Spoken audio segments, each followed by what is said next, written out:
Bonjour à tous. Dans cette vidéo, je voulais échanger avec Thibaut sur le fait que c'est OK d'avoir tort dans l'investissement et que ça fait même partie parfois du processus d'apprentissage, hein. Si on se trompe jamais, bien évidemment, on n'apprendra jamais de ses erreurs et du coup, on progressera pas. Mais aussi aborder le fait, et là, on pourra peut-être échanger sur des exemples personnels, qu'au final, dans beaucoup de cas, la majorité des résultats sera faite sur peut-être la minorité des efforts, entre guillemets, on pourra développer ça après, mais que peut-être vous pouvez avoir tort sur même la majorité de votre bague, sur la majorité de vos investissements, mais que la petite partie ou quand même la partie assez conséquente où vous aurez eu raison d'investir suffisamment d'argent, suffisamment tôt sur le bon projet, qui donnera au final des résultats beaucoup plus importants. Et moi, peut-être pour éclaircir un petit peu le propos, par exemple, je voulais donner l'exemple d'Ethereum, où j'étais rentré début 2019, c'était même pas au bottom, hein, on va pas se mentir, mais je l'ai acheté autour de 100 euros. Et donc, j'étais rentré pas mal dessus. Bon, je m'étais dit, et je commençais ma journée mon voyage un petit peu dans l'investissement crypto, donc j'étais pas non plus très très sûr de moi, mais j'ai quand même vu l'opportunité, j'ai décidé d'investir pas mal d'argent, et du coup c'est là où j'ai eu le plus gros résultat, c'est sur mon bag d'Ether que j'avais eu début 2019, alors que j'ai mis beaucoup plus d'efforts après à rechercher des projets, à investir, à aller faire des recherches à droite à gauche, et au final ça m'a donné moins de résultats que ce coup-là que j'ai fait sur Ethereum. Donc, je voulais aborder ces notions-là parce que c'est vrai qu'on n'entend pas souvent parler de ces histoires-là. Et au final, ça fait du bien aussi de se rendre compte que les gens se trompent, même les pros. Nous, on n'est pas les professionnels non plus, mais il nous arrive des histoires aussi. Donc voilà, vous les partagez parce qu'on sait que c'est pas toujours évident d'avoir ces retours-là. Donc, c'est ce qu'on voulait échanger aujourd'hui avec Thibaut. Je sais pas si toi, peut-être, tu as aussi un exemple d'un coup comme ça que tu aurais fait où au final, tu vois, tu as passé beaucoup de temps à chercher des projets et au final, c'est peut-être un projet peut-être un peu random où tu as eu ou le nez creux ou peut-être un peu au début où tu as eu des bons résultats. Je sais pas si tu as... Bah, moi, par exemple, alors il y en a eu plusieurs, je me souviens du précédent bull run, quand j'ai commencé à rentrer sur certains projets en 2019. Je me souviens, j'avais acheté du BNB à 14 $.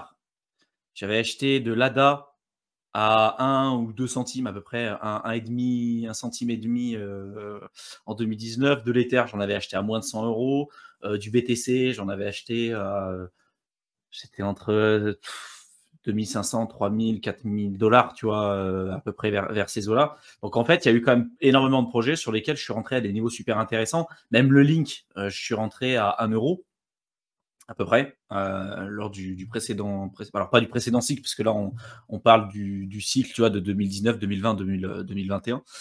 Mais en gros, c'est vraiment plutôt vers ces eaux-là. Mais là où j'ai eu le plus de rendement, ça a été justement sur l'ADA, hein, sur le Cardano, parce que je suis rentré avec un bon montant quand même dessus, mais à des moments en fait où personne n'y croyait plus en fait, à ce projet-là.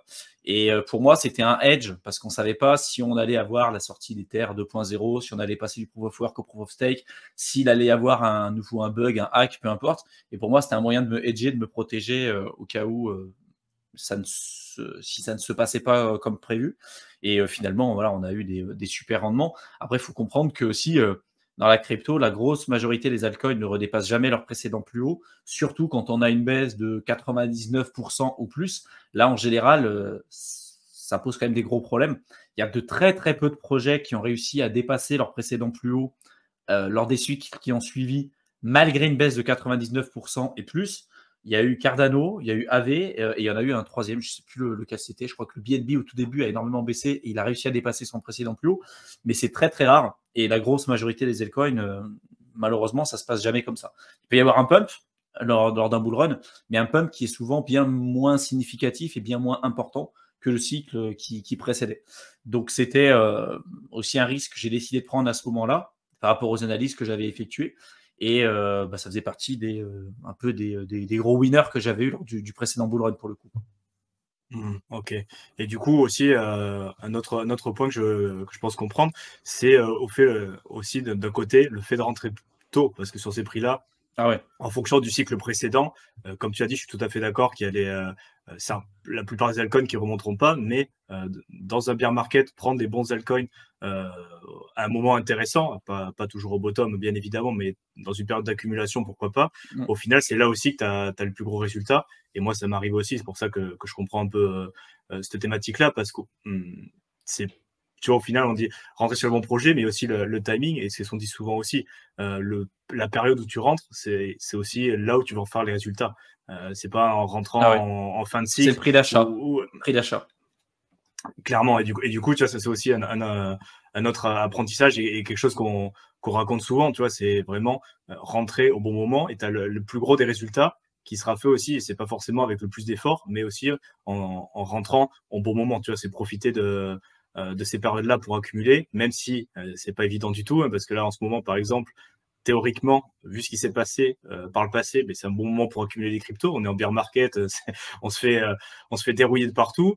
Il n'y a aucune bonne nouvelle. Tout le monde est en train de capituler de partout. Les communautés se bouffent entre elles. Tu vois, théoriquement, ça serait un très bon moment. Mais par contre, je peux comprendre que vu les nouvelles qu'il y a, plus le contexte macroéconomique global, mais ça donne vraiment pas envie d'investir en ce moment. Tu vois, Hein. si t'as pas déjà un bag, ou si t'as pas accumulé, ou tu vois, si tu débutes à ce moment-là, franchement, tu pourrais mettre beaucoup d'argent sur un projet, et sûrement que dans 2-3 ans, il y aura des mecs qui auront réussi à rentrer avec beaucoup d'argent sur certains projets, et ça sera eux les winners du prochain bull run. Par contre, voilà, il faut avoir les convictions et rentrer sur les bons projets, tu vois. Faut rentrer sur les bons projets, comme tu dis, au bon moment. Et c'est rarement quelque chose de simple à faire parce qu'en fait, quand on parle de bon moment, déjà, on ne sait jamais quand est-ce que c'est le bon moment. Et oui. Des fois, on a l'impression que c'est le bon moment et puis en fait, tu te reprends à moins 95% dans la poire sur certains altcoins, puis encore de nouveau à moins 95%, etc., etc. Sachant qu'il y a beaucoup de projets, comme je le dis tout le temps, qui remontent jamais, qui redépasseront jamais leur précédent plus haut. Donc tout ça, en fait, à prendre en compte, c'est pas facile. C'est pas facile et on a l'impression que avec ce que j'ai dit tout à l'heure, en fait, c'est simple parce que moi, il y a pas mal de projets sur lesquels je suis rentré et sur lesquels j'ai eu des super résultats lors du précédent bull run. Mais il faut savoir qu'à l'époque, quand on est rentré, même tous les deux, hein, sur certains projets, fallait voir le contexte et l'ambiance qu'il y avait dans le marché crypto à l'époque aussi. Hein. C'était déplorable. Quoi. En fait, il n'y avait personne qui te disait, il n'y avait pas une bonne news. Au moment où toi, tu achetais un projet, on te disait, mais c'est de la merde, tu fais n'importe quoi, forcément, ça va descendre encore plus bas, etc. Donc, en fait, il faut avoir à la fois de la conviction, il faut à la fois être capable aussi de prendre des risques, et ceux qui prennent le plus de risques, c'est ceux aussi qui seront capables éventuellement, je dis bien éventuellement, d'obtenir des récompenses plus élevées que la moyenne lors du prochain bull run, parce que prendre des risques élevés, c'est aussi accepter de tout perdre également. Hein. On peut rentrer dans un moment qu'on pense opportun sur un projet qui en fait va faire un rug pull ou qui se développera pas ou qui arrêtera en bear market ou peu importe. Et au final, on a perdu notre puissance de feu sur des périodes qui pouvaient sembler intéressantes. Donc en fait, c'est souvent là où il va y avoir le plus de peur, le plus de crainte, c'est justement là où il va y avoir le plus d'opportunités. Mais la réalité, c'est que rentrer dans ces moments-là, c'est extrêmement compliqué parce que beaucoup de gens ont besoin de se rassurer et d'avoir tout un tas de confirmations. Et le problème, c'est que si on attend toutes les confirmations, souvent le marché a énormément augmenté à partir du moment où on va avoir toutes ces confirmations. Et c'est là où on commence à avoir cette phase de disbelief, en fait. Je ne sais pas, pour ceux qui connaissent un petit peu les cycles de marché, bon, il y a la période euphorique, anger, capitulation, etc., etc., dépression. Puis après, disbelief, c'est la reprise un peu de la tendance haussière. La vraie tendance haussière long terme, mais en fait, on a l'impression que c'est de nouveau une petite hausse pour de nouveau repartir sur un autre plus bas. Sauf qu'en fait, ça, on l'a vécu des dizaines et des dizaines de fois sur les semaines et les mois précédents. Et en fait, là, ça ne va pas redépasser, ça ne va pas recasser notre support à la baisse. Cette fois-ci, on va trouver une zone de support et on va reprendre une tendance haussière. Sauf qu'à partir du moment où, en fait, on arrive à déterminer que c'est une zone de disbelief, pour le coup, qu'on a vraiment repris cette tendance haussière, là, il y a déjà les gros acteurs qui sont de nouveau rentrés sur le marché et on est sur des niveaux de prix bien plus élevés. Donc, soit par la suite, si on veut obtenir des rendements, tu vois, par exemple, comme beaucoup de gens essayent de viser des fois des fois 100 ou des fois 1000, d'acheter sur des niveaux beaucoup plus bas, on peut se permettre d'avoir des attentes et des exigences qui vont être beaucoup plus faibles parce que ça va être plus simple pour nous si jamais le marché se retourne à la hausse et si le projet se développe, peut-être beaucoup plus conservateur dans nos attentes en fait du marché parce qu'on aura acheté beaucoup plus bas. Alors souvent, plus on attend de confirmation, plus on va acheter cher et plus on devra espérer ou s'attendre éventuellement à ce que le marché monte bien plus haut pour obtenir le même niveau de résultat qu'une personne qui aura acheté à des niveaux beaucoup plus bas, tu vois. Et c'est ça en fait le point le plus important, c'est comprendre que de toute façon, il n'y aura jamais la possibilité d'acheter à coup sûr au plus bas. Donc il y a un moment donné où on doit accepter d'être en perte à un moment donné. On va faire notre DCA et puis à un moment donné, ça va rebaisser. Donc, c'est investir dans la crypto, c'est accepter à un moment donné d'acheter à un moment qui ne sera pas le bottom parce qu'on ne l'atteindra jamais, comme d'accepter aussi de revendre une partie ou la totalité, peu importe, de notre bag, pas au top, en fait. Et ça, pour moi, c'est un point super important. On ne pourra jamais acheter le bottom, on ne pourra jamais revendre le top. Donc, c'est accepter qu'on soit en perte à un moment donné et qu'on ne soit pas à l'apex du niveau maximum de notre portefeuille pour le revendre au plus haut. Parce que si on essaye, dans les deux cas de figure, d'acheter au plus bas et de revendre au plus haut, malheureusement, quand on va essayer d'acheter, ça ne sera jamais au meilleur moment parce qu'on pensera toujours que ça va descendre plus bas. Et à l'inverse, quand on va essayer de le revendre, on ne va jamais vendre à ce moment-là parce qu'on pensera toujours que ça montera plus haut. Parce qu'à chaque fois, on va marcher par mimétisme par rapport à ce qui se passera sur le marché. Quand c'est bas, il y a tout le monde qui va te dire que ça va continuer de baisser. Et quand c'est haut, il y a tout le monde qui va te dire que ça va augmenter. C'est ce qu'on a vu lors du précédent cycle, quand tout le monde disait que le Bitcoin, quand il était à 68 000, 69 000, on disait c'est bon, c'est 15 stops pour arriver à la fin de l'année sur les 100 000. Il y avait un consensus au niveau du 100 000 sur le BTC. Et finalement, c'est pas ce qu'on a eu. Et là, on a l'impression que sur ce cycle qu'on est en train de vivre en ce moment, c'est acté, vu qu'on ne l'a pas eu sur le cycle précédent, les 100 000, le BTC à 100 000, forcément, là, aujourd'hui, c'est acté. On va forcément l'avoir, le BTC à 100 000. Et moi, j'émets des gros doutes là-dessus. Je me protégerai de toute façon à toutes les éventualités, mais il est tout à fait possible que ce cycle-là également aussi, on arrive à dépasser notre précédent plus haut, mais que ça s'arrête avant les 100 000 $ et que ça s'arrête par exemple à 80 000, 85 000 et que ça reprenne et ça coupe l'herbe sous le pied de beaucoup de gens malheureusement. Là où beaucoup de gens penseront que ça sera juste le début du bull run et que bientôt ça va être les 100 000, en fait ça sera le top du bull run et qu'on sera de nouveau reparti sur 2 ou 3 ans de bear market. Ouais, je suis d'accord. Après, c'est plus du coup le niveau au niveau du timing, je pense que ce que tu viens de commenter. Après, pour revenir aussi sur la partie résultat, mais plus sur comment on rentre sur les projets, les proportions. Pour revenir sur la gestion du risque, je vais y arriver.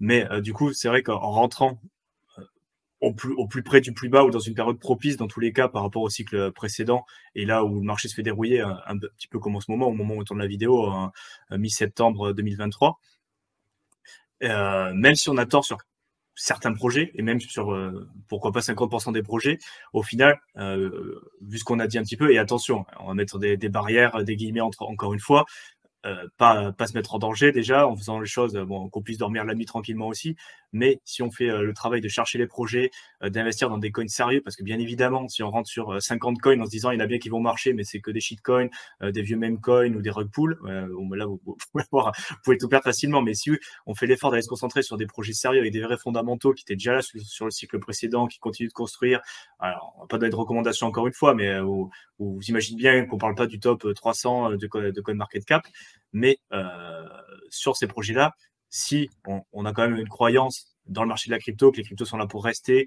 qu'il y a plein de projets qui resteront sur le carreau, mais il y en a quand même qui vont prospérer et où il y aura des gros résultats avec des gros multiples sur les projets sérieux, même si on se trompe, et ça arrivera parce qu'on n'aura pas raison sur tout, mais même si on se trompe sur 20-30% des projets dans lesquels on investit, si on a choisi les bons, si on croit de toute façon que l'écosystème crypto, comme ce qu'on peut faire nous, est amené à prospérer, normalement dans le lot, si on a investi dans des choses sérieuses, il y en a quand même qui vont performer normalement suffisamment pour récupérer les paris un petit peu plus risqués, même s'il n'y a aucune garantie encore une fois. Mais dans tous les cas, ça implique de ne pas se mettre en danger déjà et de pouvoir être en capacité de payer pour voir, parce qu'on sait très bien que c'est pas sur 1 an, 2 ans qu'il y a la majorité des gars qui sont faits, pour revenir un petit peu à l'horizon temporel. C'est basiquement, le plus gros des résultats, ça sera fait en ayant sélectionné des projets sérieux en bear market, les avoir achetés à bon prix et attendre tout simplement que le bull run revienne. Et ça peut tarder de plus en plus, comme on l'a évoqué à plusieurs reprises, même sur d'autres vidéos. Les cycles qui peuvent très bien s'allonger. Comme tu l'as dit aussi, les 100 000 $ pour Bitcoin, c'est un peu dans l'air. On ne sait pas si on l'atteindra au prochain cycle. On peut très bien attendre 3, 4, 5 ans. Peut-être que ça prendra 6, enfin on ne sait rien du tout, mais dans tous les cas, il y aura un cycle haussier, il y aura un cycle baissier. Là, on est un petit peu, et c'est pour ça que que ça peut être hyper intéressant, parce qu'il y a plein de gens qui disent la crypto, bon, c'est pour l'instant, tant qu'il n'y a pas ça, pas ça, pas ça, ça remontera pas. Donc il y a pas mal de communautés aussi où il y a beaucoup de disbelief, où les gens, même si c'est rect, il n'y a plus personne qui y croit. Donc bon, historiquement, il y a tout ce qui baisse, ça finit par monter. Encore une fois, quand et combien, ça, on n'a pas la boule de cristal, on peut pas le prévoir. Par contre, on sait qu'il y aura le marché crypto va remonter à un moment ou à un autre. Comme on l'a évoqué aussi, il y a certains événements macroéconomiques qui doivent se passer. Il y a le halving du Bitcoin l'année prochaine, en 2024. Bon, il y a certains événements, tant qu'ils ne sont pas arrivés, on voit difficilement comment on pourrait enclencher un bull run sain et qui se maintiendra dans le temps. Mais bon, moi, personnellement, j'ai aucun doute sur le fait que le marché crypto va remonter à un moment ou à un autre.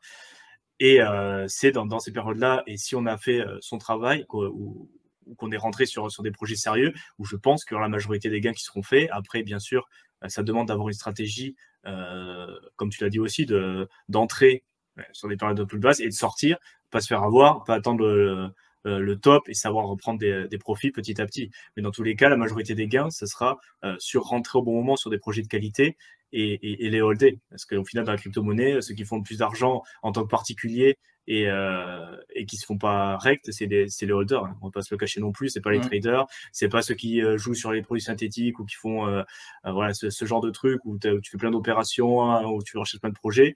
C'est avoir quelques bons projets dans son portefeuille et au poker, payer pour voir, t'attends, tu te fais rect, et quand ça repart, et bien si dans ton portefeuille, tu as des projets qui sont solides et qui tiennent la route et qui ont continué de se développer, et bien ça remonte. Et normalement, en crypto-monnaie, ça peut compenser pour tes pertes, même si il n'y a aucune garantie, mais dans la majorité des cas, ceux qui s'en sortent bien, c'est à peu près le scénario. Et je voulais aussi commenter. Ce qui aide pas mal peut-être, c'est de regarder le portefeuille dans sa globalité dans ces cas-là. Parce que c'est vrai que si tu as, ça peut être le cas, et moi ça m'arrive de prendre des projets, alors pas forcément mettre beaucoup d'argent dessus, mais tu te rends compte que ces projets, ils marchent pas, et tu te flagelles un peu, tu dis pourquoi j'ai acheté ce projet, c'est vraiment de la merde, voilà, ça remontera pas, je me suis fait, j'ai perdu de l'argent, mais d'un autre côté, tu vois, tu as d'autres projets qui performent bien ou qui continuent de se développer, et du coup, tu as quand même bon espoir, ou même tu as carrément des résultats qui arrivent, mais c'est vrai que du coup, de regarder les projets un à un, et les résultats un à un, tu as tendance à survaloriser tes winners, tu dis ah, ben là, j'ai fait un super coup, c'est super, et de l'autre côté, les projets où ça n'a pas marché, parce que forcément, il y en aura, hein, c'est la crypto, il n'y a pas de souci, tu te la gèles un peu, tu dis ah, pourquoi j'ai pris ça, j'aurais pas dû le faire si j'avais su. Alors que si tu regardes ton portefeuille dans la globalité et aussi sur une période assez longue, je parle plusieurs années, le résultat que tu as sorti avec ça permet de relativiser aussi. Tu vois, par exemple, comparer si on investit dans d'autres classes d'actifs, comparer les résultats qu'on a eu en crypto sur 3-4 ans à ce qu'on a eu dans d'autres domaines d'activité. Et je sais que moi, je fais quelque chose à côté et je me rends compte que dans la crypto-monnaie, malgré le fait que j'ai des altcoins qui sont fait rect à 80%, qu'il s'est passé plein de choses, qu'on est en bear market, qu'il n'y a que des mauvaises nouvelles, et ben je regarde le bilan 5 ans en arrière, je me dis putain, mais j'ai fait des super coups, tu vois. Au final, par rapport à d'autres, mon petit bag d'actions que j'ai à côté, et ben je peux vous dire que j'ai pas fait autant, j'ai pas sorti autant d'argent. Et pourtant, on dit que c'est plus sûr, c'est plus machin sur le long terme. Et ben 5 ans, c'est pas non plus extrêmement long terme pour les actions, pour les cryptos peut-être un peu plus. Mais quand je regarde la globalité de l'argent que j'ai investi, ce que j'ai sorti et l'état de mon portefeuille actuellement sur ces deux classes d'actifs, il n'y a pas photo. Si j'avais su, avec le recul, j'aurais mis plus sur la crypto que ce que j'ai fait sur les actions au moment où j'ai investi. Surtout en 2020, tu vois. C'est pour ça qu'avec... Ouais, mais ça, après, tu peux pas le savoir. C'est toujours pareil. Ah oui, toujours c'est facile sûr. de regarder avec le graphique par le passé en te disant ah punaise, si j'avais su. Moi, c'est pareil, tu vois. Les projets sur lesquels je suis rentré et les niveaux de prix que j'ai donnés tout à l'heure sur du BNB, sur du Link et tout. Aujourd'hui, je dirais, je fais all-in sur ces projets-là à ces niveaux de prix. Mais à l'époque, c'était pas du tout. Déjà, on n'avait pas les mêmes niveaux de compétences non plus. On n'avait pas les mêmes niveaux d'analyse. On n'avait pas la même conviction sur le marché. Et puis, voilà, c'était un niveau de marasme sur le marché qui était juste fou, quoi. Donc, renforcer sur ces niveaux de prix-là, ça demande aussi une vraie conviction, quoi. Être capable d'être contrariant. Et ça se fait pas du jour au lendemain. C'est avec l'expérience, tu vois, que tu commences à avoir un peu de recul là-dessus. Et je pense, et tout est une gestion de risque, en fait. Si tu as investi une partie sur tes actions, c'est parce que voilà, tu considérais que cet argent-là, tu n'avais peut-être pas forcément envie de subir le même niveau de volatilité que tu pouvais le subir en crypto. Et tu ne vas pas gérer un portefeuille de 10 000 balles comme tu vas gérer un portefeuille à 1 million ou 10 millions. C'est pas du tout la même chose. Tu ne vas pas rechercher les mêmes choses, tu ne vas pas rechercher les mêmes objectifs, tu ne vas pas avoir les mêmes volatilités, etc., etc. Donc, je pense que ça, c'est toujours un choix qui est ultra personnel et il ne faut pas regretter ses décisions passées. Pareil, tu rentres sur un projet, moi il y a des projets sur lesquels je suis rentré et puis paf, moins 90%, alors je pensais que c'était un super moment pour pouvoir rentrer. Et au final, ça ne l'était pas. Et t'as beau te flageller en te disant ah punaise, si j'avais su aujourd'hui avec le capital que j'avais mis, j'aurais eu un bag 10 fois plus gros. Mais ouais, mais avec des si en fait, tu fais plus rien parce que c'est ça aussi la crypto encore une fois et l'investissement de manière générale. Je parle que de la crypto là en ce moment parce que c'est ultra volatile, il y a énormément d'aspects spéculatifs et aujourd'hui il y a quand même énormément de saloperies qu'on peut retrouver dans l'écosystème. Mais c'est vraiment un point super important, c'est accepter à un moment donné d'être en perte. Si déjà à la base, vous acceptez pas à un moment donné d'être en perte, que ce soit avec votre DCA ou ce que vous voulez, n'investissez pas. N'investissez pas. En bourse, c'est exactement la même chose. Mais on va dire ce qu'on appelle perte en bourse, même si vous achetez au pire moment, ça peut être, je sais pas, 10, 20, 30% grand maximum, quoi. Et puis avec un DCA, tu le diminues à la baisse, ton truc. Si tu as des Black Swan, comme on a eu en mars 2020 avec la crise sanitaire, bon, bah, tu as le marché qui perd 50 ou 60%. Voilà, tu vas renforcer sur ces niveaux-là et tu n'as pas du tout le même niveau de volatilité que ce que tu peux retrouver en crypto. En crypto, quand on parle de 95% de volatilité, si vous mettez 100 balles, vous retrouvez que 5 euros quoi, en bas. Hein. C'est ça ce que ça veut dire. Donc, est-ce que vous êtes prêt à subir ce genre de perte momentanée, sachant que ce momentané peut être aussi du permanent. Et c'est ça, en fait, le truc. C'est que tu n'as aucune idée de ce qui peut se passer derrière. Donc, pour moi, il n'y a aucun regret à avoir. Il faut le faire avec les armes qu'on a aujourd'hui, des meilleures décisions possibles qu'on peut prendre aujourd'hui à l'instant T. Se gourer, ça fait partie du processus. C'est normal, tout le monde s'est trompé. Nous, on s'est trompé énormément de fois. On va continuer de se tromper par la suite. Et c'est comme ça que tu évolues. C'est comme ça que tu acquiers de l'expérience et que tu deviens beaucoup plus sage aussi dans tes prises de décision. Et que si tu as fait ces erreurs-là par le passé, tu n'as justement plus envie de les faire par la suite. Ça fait chier, parce que ça fait plaisir à personne de perdre de l'argent. Mais à partir du moment où tu respectes bien tes guidelines, que tu n'as pas emprunté pour investir de l'argent, comme par exemple Michael Saylor disait au top, mortgagez votre maison pour le vendre, pour acheter du Bitcoin, etc. Empruntez, faites des effets de levier pour investir en crypto. Oui, ça va faire plaisir à personne de perdre de l'argent, mais si vous respectez correctement vos prises de position, votre prise de risque et que vous adaptez votre approche par rapport aussi à votre niveau de compétence et par rapport à la manière dont vous souhaitez gérer votre portefeuille, ça devrait bien se passer. Ça devrait bien se passer. Mais il faut comprendre aussi que la majorité des personnes qui investissent en crypto perdent de l'argent. Comme la majorité des personnes globalement qui investissent sur les marchés financiers perdent de l'argent. Parce qu'ils vont faire du stock picking, notamment sur le marché action, ils vont essayer de surperformer, ils vont essayer de faire du stock picking, et ça, il y a plein d'études qui montrent que ça ne fonctionne pas. La grosse majorité des professionnels de la finance et des gestionnaires de fonds ne sont pas capables, sur une période supérieure à 20 ans, de faire mieux que du S&P 500, ou en tout cas que le marché qu'ils essayent de surperformer. Et en crypto, c'est comme si nous, on essayait de faire du stock picking et de faire du market timing. Donc, on essaye de déterminer le meilleur moment pour pouvoir acheter et vendre, et de déterminer le ou les meilleurs projets qui vont essayer de surperformer, en l'occurrence l'Ether ou Bitcoin. Parce que si on investit sur des altcoins, l'objectif, c'est de surperformer le Bitcoin et l'Ether. Sinon, il n'y a aucun intérêt à investir sur d'autres altcoins. Donc, en fait, toutes les études académiques montrent que de faire ça, ça ne fonctionne pas. Ou en tout cas, il y a très peu de chances que ça fonctionne. Donc, en prenant en considération tous ces éléments-là, bah, il faut arriver à naviguer là-dedans et de se dire, si moi je prends le top 10 des crypto-monnaies, je ne m'embête pas, je mets 1000 balles sur tous les projets du top 10, sans doute que je gagnerai de l'argent sur le bull run. Mais si on regarde sur les 3-4 dernières années, et puis tous les 3 ans depuis que le Bitcoin est arrivé, en fait, le top 10 d'il y a 5 ans n'a rien à voir avec le top 10 d'il y a 2 ans, qui n'aura rien à voir avec le top 10 dans 3 ans ou dans 5 ans. Donc, ce n'est pas forcément une stratégie qui sera gagnante. Aujourd'hui, faire du market timing et du stock picking dans la crypto, j'ai envie de dire, c'est un peu le passage obligé. Mais c'est ce qu'il y a de plus risqué. Et donc, attention, beaucoup de gens pensent qu'ils seront capables, en regardant 3 vidéos sur YouTube, de faire mieux que la majorité des autres personnes. Ils veulent faire partie du top 1% des personnes qui gagnent le plus d'argent en crypto-monnaie, mais ils ne mettent pas les actions en place pour pouvoir y arriver et n'ont pas peut-être l'expertise, l'expérience et les connaissances nécessaires pour pouvoir éventuellement y arriver. Et c'est ça, en fait, le gros problème. C'est que si on suit les mêmes personnes, on suit les mêmes infos, on fait exactement la même chose que tout le monde, on regarde le top 10 des plus gros influenceurs crypto dans leur portefeuille crypto et on investit sur ces projets-là. Ça ne veut pas dire que vous n'allez pas forcément gagner de l'argent. Mais en tout cas, vous ne ferez pas partie du top, entre guillemets, 1% des personnes qui gagnent le plus. Et je pense qu'il faut aussi être conscient de ça.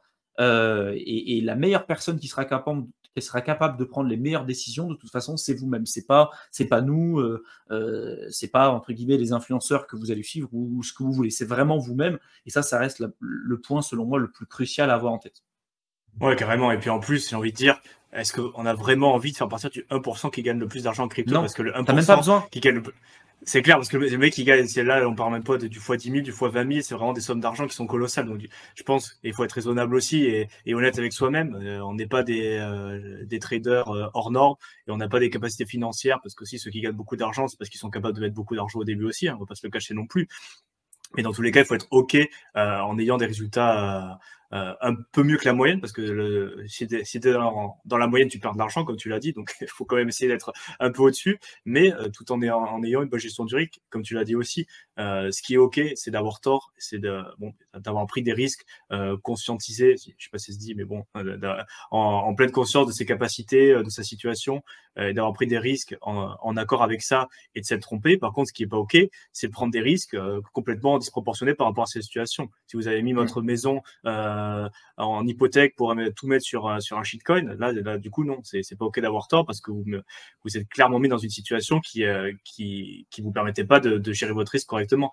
Par contre, et nous c'est toujours dans cette optique-là qu'on parle, on prend des risques, on investit sur les cryptos, mais ça nous met pas en danger ni personnellement, ni notre style de vie. Donc dans tous les cas, même si on a tort, ça n'a pas un impact énorme sur notre vie. Alors certes, on va perdre de l'argent et ça fait jamais plaisir, mais il faut aussi avoir un petit peu je pense, ce mindset pour être tranquille, pour dormir la nuit et surtout avoir le luxe, entre guillemets, de pouvoir attendre parce que si on investit sur des projets sérieux, avec le bêta qu'il y a sur le marché crypto et sans faire du stock picking à l'extrême, juste en s'exposant à des projets sérieux, en attendant le prochain bull run, ça peut durer 2-3 ans, mais en connaissant aussi la possibilité de surperformance du marché global des cryptos, j'appellerais le bêta du coup par rapport aux autres classes d'actifs, il y a quand même des possibilités de faire de l'argent, même si on se fait des fois prendre des commentaires, c'est inutile, ça marche pas comme ça, c'est la bulle, c'est la crypto, vous voyez de quoi je veux parler. Ça reste quand même pas moins vrai que ça reste la classe d'actifs qui a le plus surperformé des dernières années. Donc du coup, se renseigner petit à petit, faire les choses correctement. Encore une fois, pas prendre de risques, s'il vous plaît, mais bon, faut pas non plus se fermer la porte à ces opportunités et faire les choses un petit peu correctement. Et du coup, c'est quand même OK d'avoir tort et ça arrivera, mais encore une fois, sans se mettre en danger. Donc, je pense qu'on va arrêter là la vidéo qui commence à être assez longue. Je vous mets dans la description, comme d'habitude, premièrement, le lien vers la chaîne de Thibaut, Éternel étudiant, où il parle entrepreneuriat, finances personnelles. Donc, n'hésitez pas à aller, mais aussi investissement. Du coup, comme il a parlé de la bourse aussi, donc n'hésitez pas à aller jeter un coup d'œil si ça vous intéresse. Et je vous mets aussi mon guide offert pour ceux qui souhaitent débuter dans l'investissement crypto-monnaie. Donc voilà, c'est dans la description, ces deux liens. Pour notre part, on vous laisse et on se retrouve dans une prochaine vidéo très bientôt. Salut à tous. À bientôt.